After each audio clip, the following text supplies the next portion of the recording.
Hey there, Paul from Verbal here. We're building the biggest audio destination on the internet, where audio creators like you can build and monetize their audience. To learn more, all you have to do is visit verbal.com, that's VURBL.com, and sign up as a beta subscriber. While you're on the site, peruse our growing list of podcast reviews to discover your next binge-worthy show. And now, on to Life Transformation Radio. Welcome to Life Transformation Radio. This show is all about life transformations and our journey from where we were to why we are doing what we are doing today. We will discuss the hiccups, the roller coasters, and the blood, sweat, and tears that has been poured out while discovering our purpose. It is all about our transformations. Here is your host, Sean Douglas. Good morning, good afternoon, and good evening. Welcome to another episode of Life Transformation Radio. I am your host, Master Resilience Implementer, TEDx speaker, business positioning strategist, and international best-selling author, Sean Douglas. This show is currently heard in over 79 countries. So whether it's your first time joining us or you've been listening to us for some time, I want to thank you to those who are listening from around the world. Life Transformation Radio is all about our transformation. Here is where we tell the stories of why we're doing what we're doing. We highlight that transformational moment that changed our lives and how we use it to then transform others and elevate their lives as well. You can listen to us live right here on the Blog Talk Radio Network, Tuesday through Friday, 5:30 p.m. Eastern Time. You can join our Facebook group, Life Transformation Radio Community, interact with the listeners and the guests that bring on the show, and never miss an episode by subscribing wherever it is that you listen to podcasts. Life Transformation Radio can be heard on Apple Podcasts, Stitcher, Spreaker, Spotify, TuneIn, Player FM, Radio Public, Overcast, Castbox, Himalaya app, Google Play Music app, Pandora, and you can visit our YouTube channel, Life Transformation Radio, and subscribe there as well and never miss an episode. On the show, my guests are entrepreneurs, speakers, business owners, coaches, podcasters, authors, amazing human beings that are impacting the world around them. And my guest today has done exactly that. If you have any questions for any of the guests that I bring on the show during our live broadcast, Tuesday through Friday, right here on the Blog Talk Radio Network at 5:30 p.m. Eastern Time, you can call us up and join the show at 657-383-1109. Again, the number, dial in, ask us any of your questions, is 657-383-1109. My team is standing by to field any of your calls, and if you have a question, come on the show.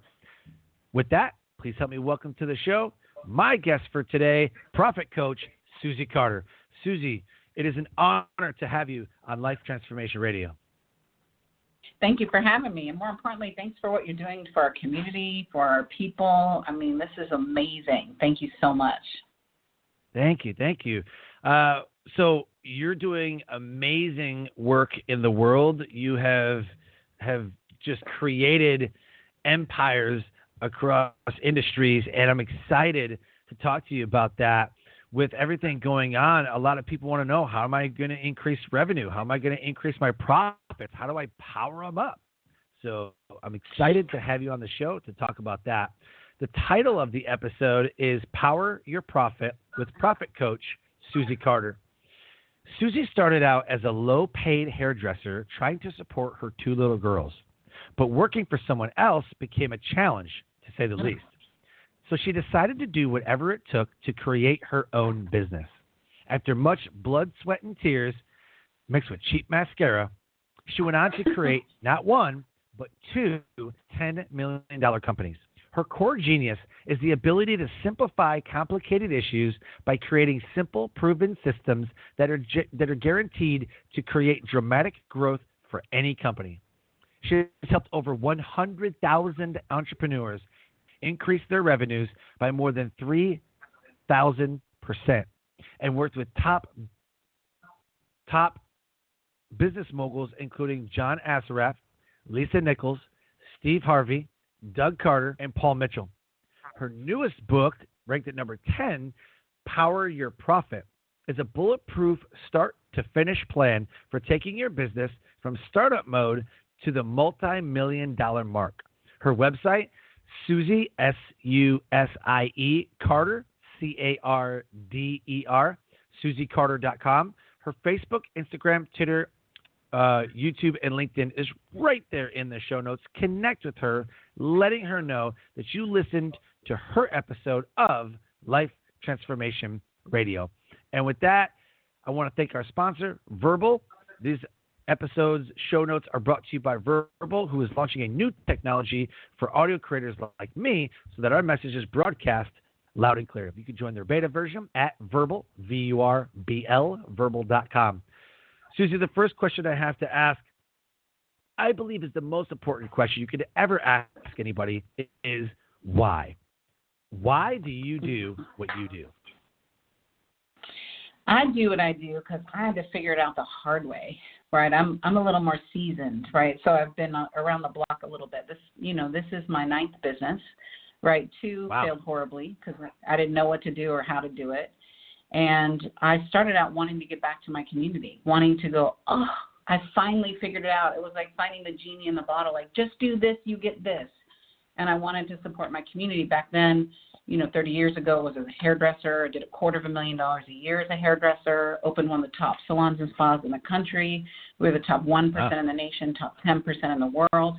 And I just wanted to teach people how to do it. We were making it too complicated, right? 15% of anyone's financial success is their technical ability, right? So for you as a speaker, author, writer, podcaster, it's who you are in that domain. The other 85% is the sales, the marketing, operations, and the finance. And even in business school, we're not being taught how to build the business of a business, right? So I just wanted to show people simplified ways to hit that $1 million mark, right? Only 1%, Sean, of the country, the people, the world hit $1 million, and that's gross sales. That's not even I make $1 million. So 1% of the business owners. Look, there's plenty of room at the top, and I want to help people get to that 1% club. That's my passion. That's my purpose. That's my reason, is let me help you simplify it. Let's get out of the language, get out of the jargon, and go, just do this, you get this, right? I have 30 years of history and success stories to just show you, here's how you do it. It doesn't have to be that hard. You're so right. People get in their own heads. They get in too deep in the weeds. They may not understand something. There's a lot of that going around on social media. People are trying to build businesses learning off of social media. And I always tell them, like, you've got to hire somebody. Like, you have to hire somebody. You're not going to learn build it on a business. 15-second video clicks. Right. Yeah. Now, you can learn a lot by YouTube and all that, but that's so many people's varying opinions. Just pay for a coach. Just pay for somebody to show you what you need to do and then execute it and go from there.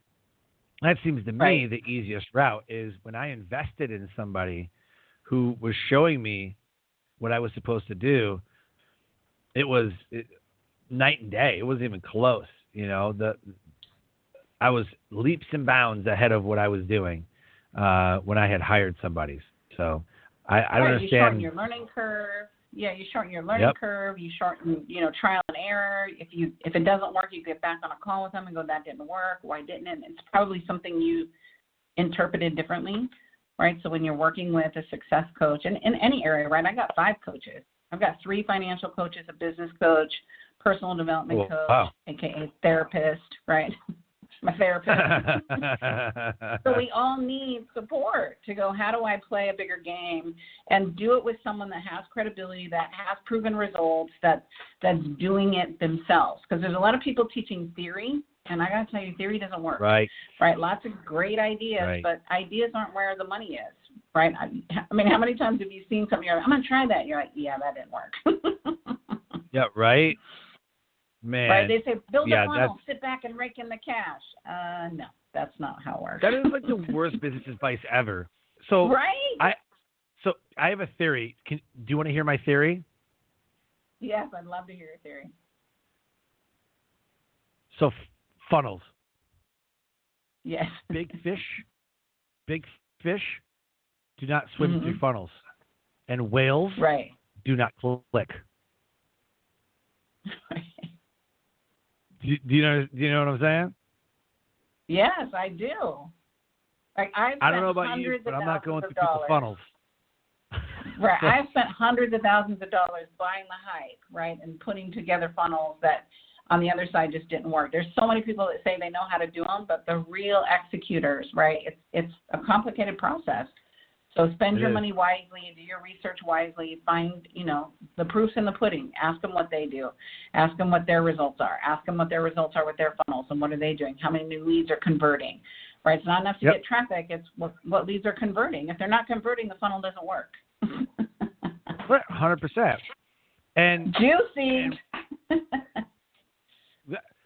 So I mean, you created two $10 million companies. I would consider you, a big fish or even a whale in the marketplace. Like you are crushing it. You know what the heck you're doing.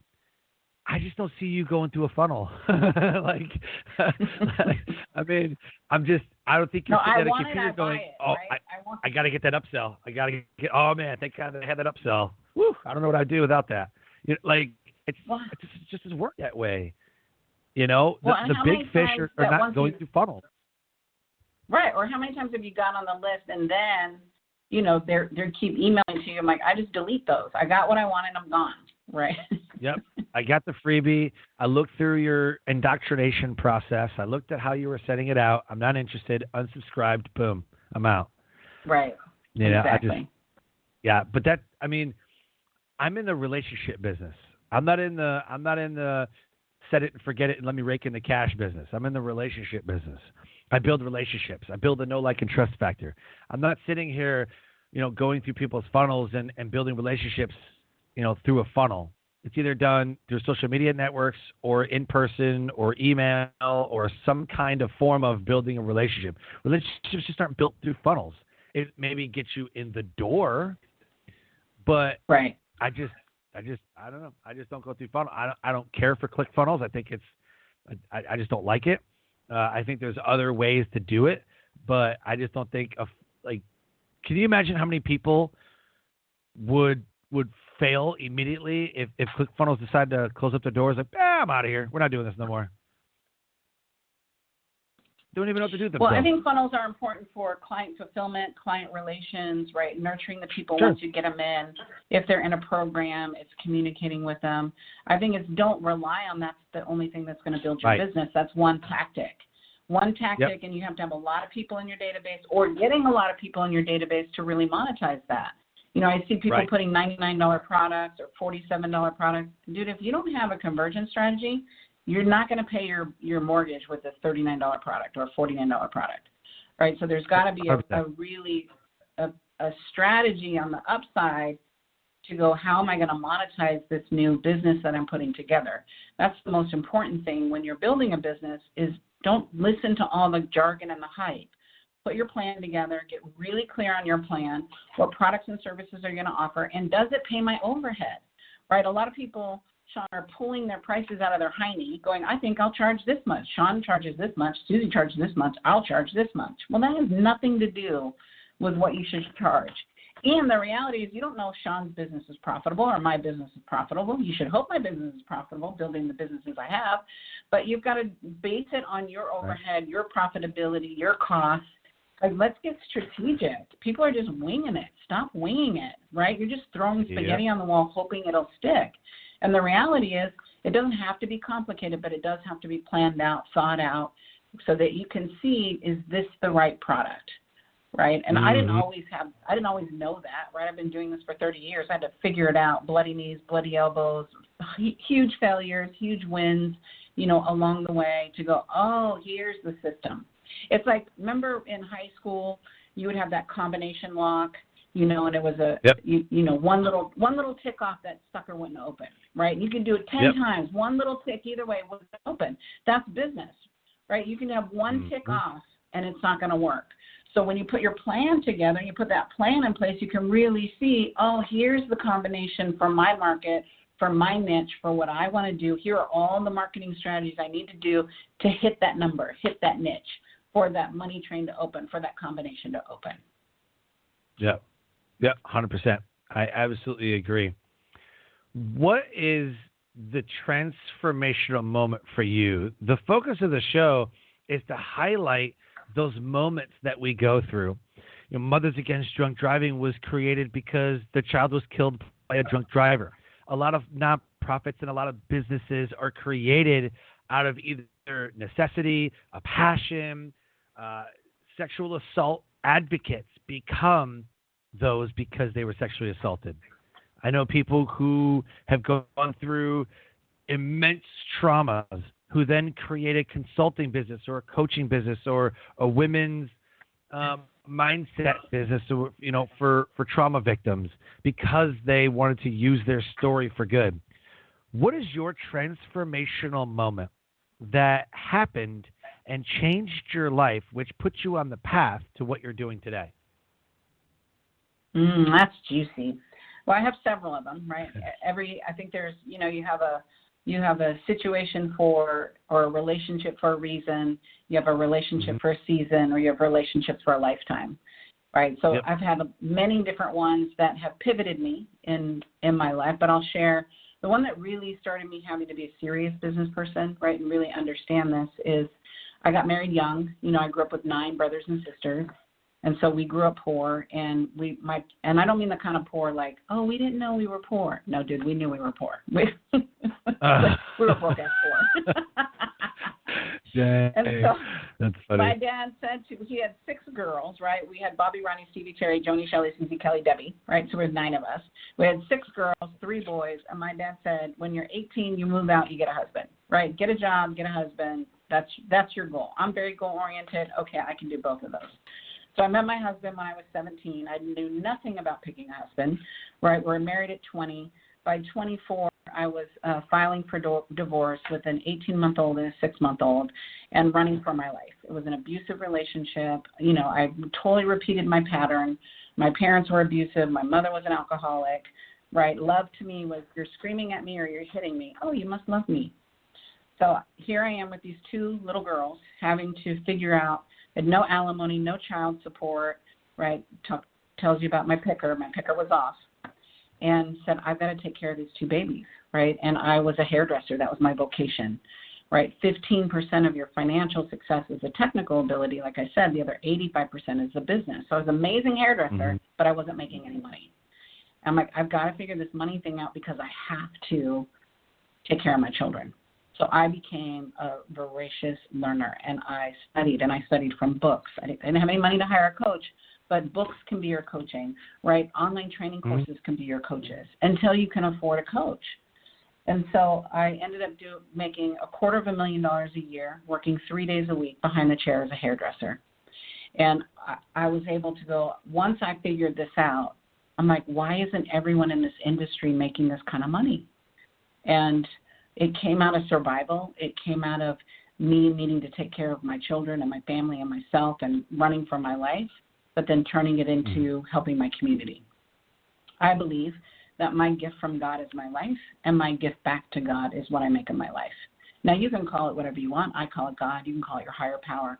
But it's my God that I have a responsibility to give what I've learned, give the gift that I have, to my industry. So I started in the beauty industry and built the largest training and development company, coming from a place of service, coming from a place of what does the industry need, what do you need, finding the client, serving the client, finding the need, filling the need, and then created a business out of it. So every business I have, I started from that standpoint, right? And then I sold that company for millions to Ritger's Publishing, and then I had a non-compete, so I couldn't go back into that industry. And the entrepreneurial space was saying, Susie, come coach me. I'm like, I'm scared of you, Sean. I don't know anything about your business. I'm like, right? And so, again, that's another pivot, another moment. It was like, well, the market crashed and, things that you worked so hard for, in 2007, 2008. So I'm like, well, I need to work. I need to figure this out. So my first high-end client was John Assaraf, and turned his company around. My second client was Lisa Nichols, and I took her business from 80,000 to 10 million. And so, again, just doing what I did for myself, but doing it for other people. And to go, if I can do it, right? If I can do it, and that's what I try to tell my students, look, I don't have, most people get stuck, I don't have this degree, I don't have this money, I don't have this. Well, I didn't have any of that, right? I was a battered woman raising 2 kids, trying to figure it out, working my hustle muscle so I could take care of my babies and have a life that I love. And that's my mission, is to go, if I can do it, you can do it. Right? Don't get caught up in what you don't have. Just get caught up in what you do have. What's that skill? What's that ability? What's that gift that God gave you? What's that gift that people pick your brain and say, ooh, could you tell me how to do that? There's money there. There's money all around you. You're just not seeing it. So my goal is, let me open up, take the blinders off and go, let me double what you're doing. You can give me any business, Sean, and I will double their sales. Right? Money is everywhere. Even in this time right now, money's everywhere. Because we're choosing to spend our money. Amazon sales have gone up. Alcohol sales have increased 50%, right? So there's a ton of stuff happening to go, well, where's my niche? What can I do? How can I serve? Come with a servant heart. Come going, what's that gift that I can really contribute to people? And there's a business there. Yep, 100%. Google 2 weeks ago, made a I don't know if you call it a fuss or whatever, but they made a big deal that the Google search work from home was raised like 200%. They track everything that everybody searches, but the search term work from home upticked like 200%. It was like a hockey stick on the graph. Wow. And I said, now is the time. If you got a home-based business, not like an MLM or like network marketing, like if you sell like unique makeup, like maybe, okay, you could, probably get away with that. But, if you're doing like essential oils, if you're doing, like the normal, like, everybody was doing like LuLaRoe, a couple years ago, not that stuff. But I mean, if you have a home-based business, like, I don't know, even Scentsy, I guess, could get away with it. But if you have a custom T-shirt, you're selling custom T-shirts, you're selling something that, you can work from home doing. For us, we create, launch, and monetize people's podcasts and books and everything else. We've been way more busy than ever. I mean, I'm hitting consistent months, February, March, and even now in April. I mean, we're just absolutely crushing and thriving because people are doing virtual summits. And we were already creating and launching, monetizing virtual summits, before. That was a leg of our business. Because everybody's at home and there's no speaking engagements, now everybody's doing virtual summits. Well, how do you do a virtual summit? Well, you come to the Success Core and you learn how to do a virtual summit. You learn how to create it, launch it, and monetize it. And it was just something that we've always done, but we put more emphasis on it now. Had we never done that before, we probably would have been screwed. And there's a lot of businesses that needed to pivot but didn't know how to pivot. Right. Or waiting too long to pivot. They're waiting for it to get over, whatever it is. It's not over. It's changed. Reality's changed. Life's changed. Right? This is a season, and there'll be another season that comes. Right after this season, there'll be a recession. After that, then what? Right? How are you going to survive right now? What are you going to put in place right now? Don't wait for it to get over. You'll be waiting, and then you'll be bankrupt. Right? So I want people to really tap into what's that greater gift. What does the market need that it didn't need last year, it didn't need last week, and go, now let's put a plan together around it. And very much like you, that's what I do, is help you monetize it, put a program together, right?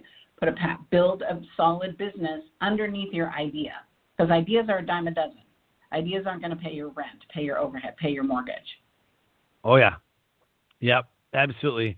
I go back and forth on this with people. I think that business is 90% strategy, 10% mindset. Because you can be motivated as hell all day, but if you're chasing your tail and you're running in circles and spinning your wheels, you can be motivated, you ain't making money. Some people think that it's all mindset. Business is all mindset, man. Oh, yeah, it's all mindset. I'm like, yeah, you can be super motivated, and you can manifest all you want. You can manifest good things. You can sit in a corner and think shit up.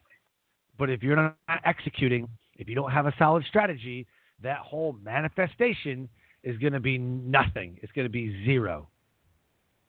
What do you think? Exactly. No, I agree. You got to have the skill set to implement what you're implementing, right? You can't just, Lisa Nichols was one of the top speakers in The Secret, and people used to call our office. I ran that company for 10 years. They'd call our office, Sean, and they'd like, well, Lisa said just meditate on it and, think about abundance and it will come. I keep going to the mailbox and there's no checks in the mail. Like, she also says you have to take radical action, right? And you have to be in action. So sitting on the couch is not being in action. You can't just close your eyes and go, I want $1 million. What are you doing for $1 million? Right? Even if you're not I'm not even playing the lottery. Okay, well, that's not going to happen either. So not that I believe in that, but just to go, wait, you can't just wish $1 million. You can't just wish clients. You've got to take radical action to go, where am I going to be in front of them? Where are they at? Where are they at right now? We're all shifting to virtual. Networking groups have shifted to virtual, right? Yep. Online meetings have shifted to virtual. To go, how do I leverage this right now? Get off the TV. Get off of Netflix. Get off of Amazon. Start studying, right? Study, take the coins from your purse, invest them in your mind, and your mind will fill your purse overflowing. Right? Do that. That's the best way that you can take your time right now. If you don't have the skill set, get the skill set, right? Take Sean's class, right? Leverage an online summit. So you're not sitting here 6 months from now going, I thought it would be over and we'd be back to normal. Nope. Oh, no. I'll give you an example. Strategy. Yeah, fingers crossed. That's not a strategy. Right. Yeah. I'll give you an example. In 2016, so I've been speaking since 2009. I was a drill instructor in basic training. I became a master resilience and suicide awareness trainer for the military. So I was speaking a lot. I was conducting, 2-3 day seminars every couple months. Every 2 to 3 months, I would have a 2 and 3 day seminar, and I was getting booked here and booked there, and I never thought about getting paid for it. I just loved to do it. The military was paying me to do it. But in 2016, I wrote my book, and I said, I'm going to make this a thing. Like, this is going to be a thing. I want to know professional speakers, not a seminar trainer. And all seminar trainers don't get paid a whole lot. So I said, I want to be a professional speaker, get thousands of dollars. Let me research this. Then I found TEDx. I was like, oh, what's TEDx? So I said, in 5 years, I will be a TEDx speaker. This is what I will do, and I'm going to make it happen. And I had that in the forefront of my mind. So in 2016, I had, 7 or 8 different events that I applied to. Nothing. 0. Got denied. Like, man, it sucks. In 2017, I said, you know what? 3 years. I'll do it in 3. Not 5. I'll do it in 3. And I had put in 9 or 10 applications. I'm like, this is ridiculous. And I think it was around August, maybe September. And somebody was telling me about the whole meditation and mindset and everything. I'm like, no, I got the mindset. I can do this. Like, I built a bunch of businesses. Like, I can do this. And all I said, is maybe it's coincidence, but here's what I said. I said, I am a TEDx speaker. The event just hasn't come to me yet. I am a TEDx speaker. The event just hasn't come yet. And I said, I will do it by the end of the year. I will be a TEDx speaker by the end of this year. It already has happened. I'm just waiting for me to get on stage. And I said that as an affirmation almost every day. I am a TEDx speaker. The event just hasn't happened yet. I am a TEDx, and I said this, and no kidding, around September, October, congratulations, you're accepted TEDx. I'm like, no effing way did that just work. There's no way. But you were still in action. You were still applying. You were still telling people. You were still, Right. I was literally applying every day. I'm like, I have an event. In 2017, I put in for 13 events. I applied for 13 events. And that 13th event was the one I got. It's just, I can't just sit there and manifest and go, I'm going to do this. I'm going to do this. I'm going to do this. Right. And then just sit in a chair and wait for the check to come. It doesn't work that way. So, yes, affirmations, manifestation, cool, got it, 10%. The other 90% is you executing action. And I think that gets lost in translation. Exactly. Well, you look at any great leader, like how many people quit when success is right around the corner? If you would have quit after 12 and went, it's not going to happen. It's not in the cards. I'm not doing it.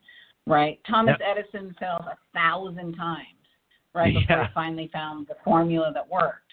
So you go, oh, okay, so what kind of work are you willing to put in to get your goals and dreams? And I don't see, right, if you looked at my bio, 100,000 businesses I've worked with and I've coached, right? So it's not like I'm not clear about what it takes for people to win and not win. And there's been people under my tutelage that haven't succeeded because they didn't do the work. They want some sprinkle fairy dust, like, oh, Susie's going to fix me. I'm not fixing you. I'm going to give you the strategy. I'm going to give you the tools, but you got to get out of bed. You got to go hunt. You got to go do the homework. You got to go talk to people. You got to have scary conversations. You got to be willing to put yourself out there, hold fear in one hand, courage in the other, and jump and go, okay, I'm going to make this work. There's so many times that I just made stuff up. I'm like, I don't know how to do it, but I'm going to do it. We took Lisa Nichols' company public. We didn't know how to take a company public. We had raised money privately, but we'd never taken a company public. The SEC is like the big bad wolf of Wall Street, right? It's totally, you're going up against the giant. Well, we didn't know, so we went and got counsel. We went to courses. We figured, okay, we're going to do this, and we took the company public. That was amazing. Right, the first African-American woman-owned company to go public, right, the first transformational company to go public. So was there learning curves along the way? Sure. Did we fall and, fail along the way? Sure. But we just picked our big girl panties up and pulled them up and said, okay, well, let's do it again. Let's do it again. Let's get it right. So I think we're conditioned in this Google download world of success is just supposed to come. No, it doesn't just come. Right, and for every success story, I have a bloody knees, bloody elbows, hitting my face on the sidewalk, and then I get up and I go, okay, let me brush that off and go, what did I learn? Right, because I want to learn. I don't want it to happen again. I don't want that lesson again. I'll take another one, not that one. So, are you 100%. Willing to be that outrageous and courageous for your dream?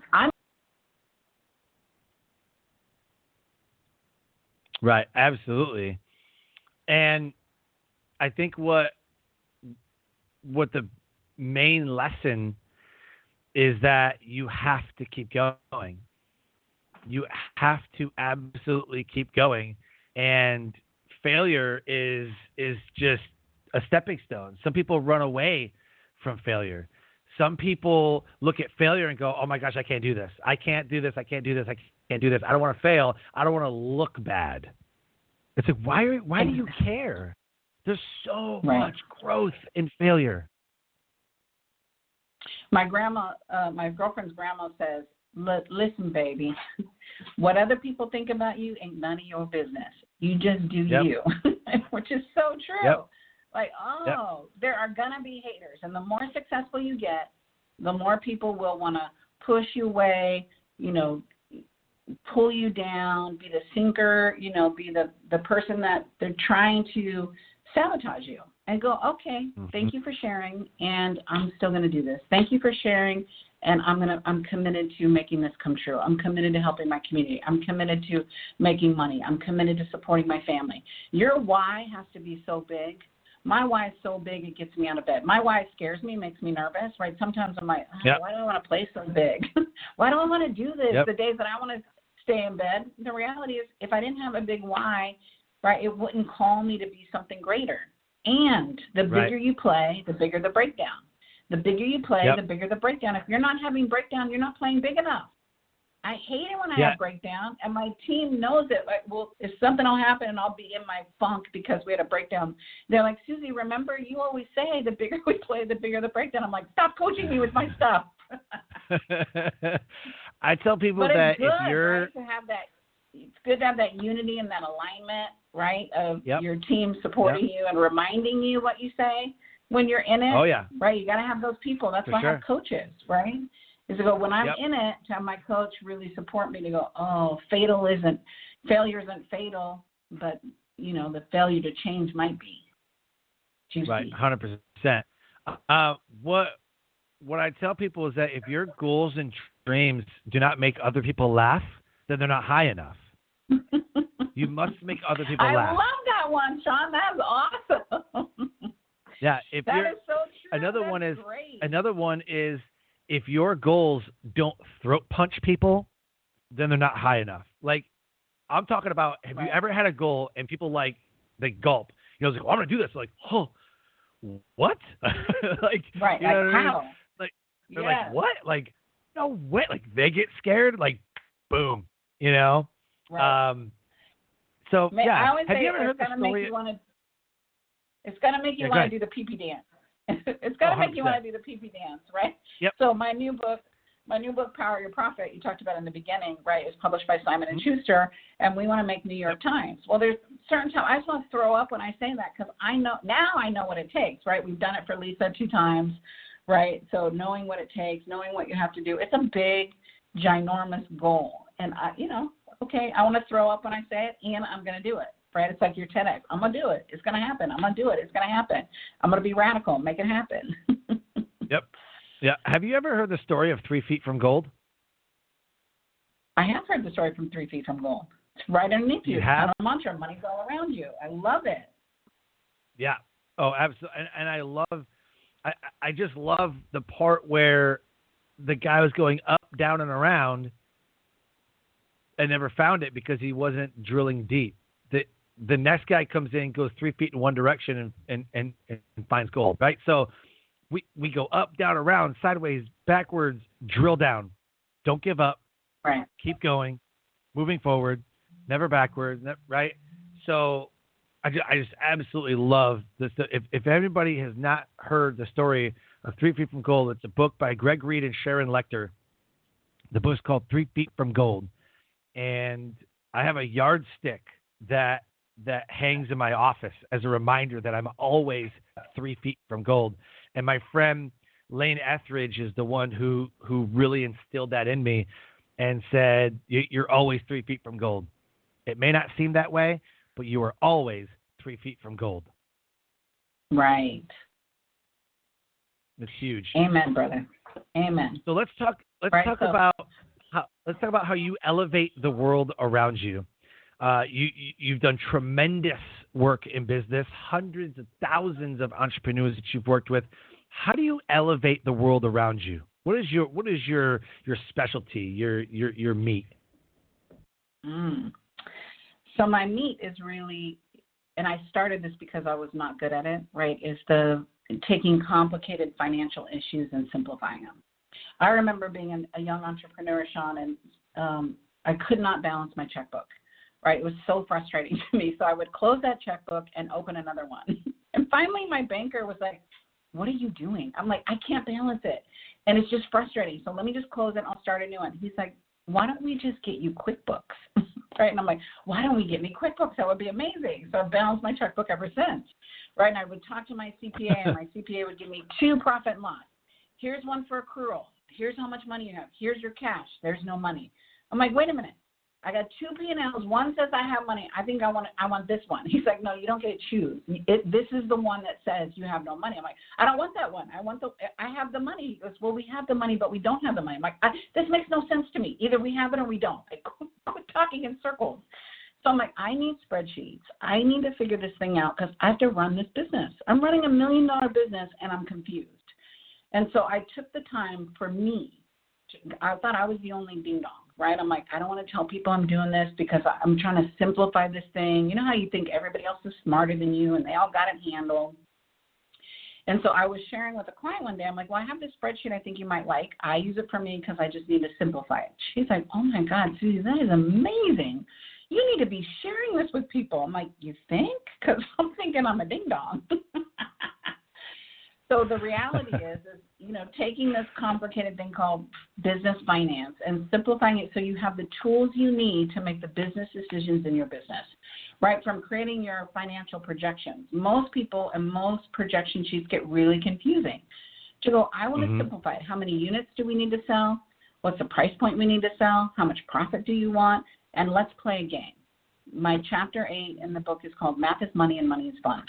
Nobody likes math. Mr. Syverson in 10th grade told me I should it was so bad, Sean. He said, look, you're just a typical cheerleader. Why don't you just don't do anything with math? That's not your sweet spot. You're not going to be good at it. Go find something. Go be an entertainer. I'm like, What? That's not how you motivate somebody. But first of all, why are you putting the alphabet in math? That makes no sense to me.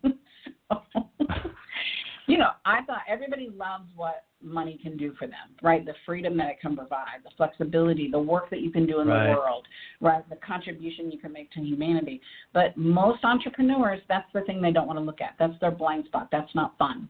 Well, I want to make it fun again. I want to show you that, look, if you follow these simple tools, but give me your P&L, give me your finances, and I promise you I can find 50% more money. Right, my clients on average have a 50% increase, as much as 3,000%, and that's not one client, right? That's historically over and over and over again. Because again, I've just simplified this thing called business finance so that it's usable, that we're looking at it every single day, every single week, every single month in your business. You're not just waiting till the end of the year hiding like, oh crap, I have to pay taxes. No. Mm-hmm. Let's really leverage what you're doing and what you're up to. So that's really how I'm elevating business owners inside the world, right? There's other things, but that's really my sweet spot of just helping people take the mystery out of their finances and their business finances. And then creating wealth for themselves, right? Because we want them to create wealth for themselves. I want them to create wealth for themselves. I want them to figure out what do we need to do to have a life that you love. Because we can't do the work in the world broke, right? I can't keep making a difference in the world if I'm not making money, right? I can't contribute to my children. I can't contribute to the charities that I belong to. I can't contribute to those if I'm broke, right? So it's our responsibility to make money. It's my responsibility. It's your responsibility. And then what you do with that is another responsibility. I want to help take care of our communities, but I want to give them skill sets, not just it's that whole give a man a fish, feed him for a day, teach a man a fish, feed him for a lifetime. I'm just not giving people money. I'll make you earn that, right, and do something for it. Let's learn a skill set. Let's invest that money into something else, infrastructure, into programs, into increasing your intellectual property. I think a lot of times that's why I don't do any done-for-you services. That's literally why I don't have any done-for-you services, because I want to teach them. If I can teach you how to do it and just consult with you and be like, yep, that's good. No, it's the same thing as riding a bike. I'm not going to ride the bike for you. You need to ride the bike. I'm going to teach you how to ride a bike, and then you can continue riding the bike. So then if I fall down on the bike, I can get back up and ride the bike, right? I'm like, and that's what happens in business. If I do it all for you, if it blows up, you're just mad at me. Well, no. Yep, exactly. So what's one takeaway as we close the show? We have about 2 minutes left. What is the one takeaway? What's our through line of the day? If nobody listens to any of the episode and fast forwards to this moment, what is it that you want them to know and understand? 90% of the small businesses that I work with, when they come to me, they have no business plan. And I'm talking businesses that are from startup to 10 million. 90% of them don't have a plan. They're winging it. So what I want you to know is before you start anything, and even if you have an established business, go back and put the plan together. Build the foundation and build it on cement, not sinking sand. Your businesses aren't working or they're not profitable because you're not looking at the big picture. You're chasing the sparkle, the squirrel, the rabbit. Let's look at building the foundation of your business and building it right. And then looking at what experts do I need and how much money do I need so that you have a real sense. Right? People go broke because they're like, I didn't realize that was going to be $40,000. I didn't realize that was going to be $10,000. I didn't realize that was going to be whatever the number is. Well, let's know up front, and then you can decide, how am I going to get the money? Am I going to borrow the money? Right? My first businesses, I paid on my credit card. I didn't have any money. I didn't have access to capital, but I had credit cards, right? And that's how I built my business. But I built the plan and said, okay, I'm going to invest $25,000, and I'm going to take it from the credit card. I paid interest, but I didn't have any other option. But I knew going in, and I had a payback strategy versus just, swiping your card, and just being, ignorant to what you're buying and what it's going to cost you and what do we need to get to for that return on investment. Yep, absolutely. Well, Susie, I want to thank you so much for your time today. This was an amazing conversation. Honored to have you on the show, and I wish you the best for the rest of 2020. Thank you, Allison. Thank you so much for, Sean, so much for what you're doing and what you're up to and serving the community and having me on the show. I really am blessed that I met you. Thank you so much. Likewise. Absolutely. Life Transformation Radio listeners, an amazing guest impacting the world around her. If anything resonated with our conversation on Life Transformation Radio with me and Susie Carder, please reach out to her via her social medias. Don't be creepy. Send her a friend request on Facebook, Instagram, Twitter, and YouTube, and LinkedIn, letting her know that you listened to the episode of Life Transformation Radio. Go to Susie Carder, SUSIECARDER, SusieCarder.com. See what she has going on. Connect with her. She's doing amazing work with businesses and entrepreneurs. And with that, I close the show by saying, live your brand. Find opportunities every day to live out the core values that you hold deep in your heart. I call this living your brand. So until next episode, live a great life.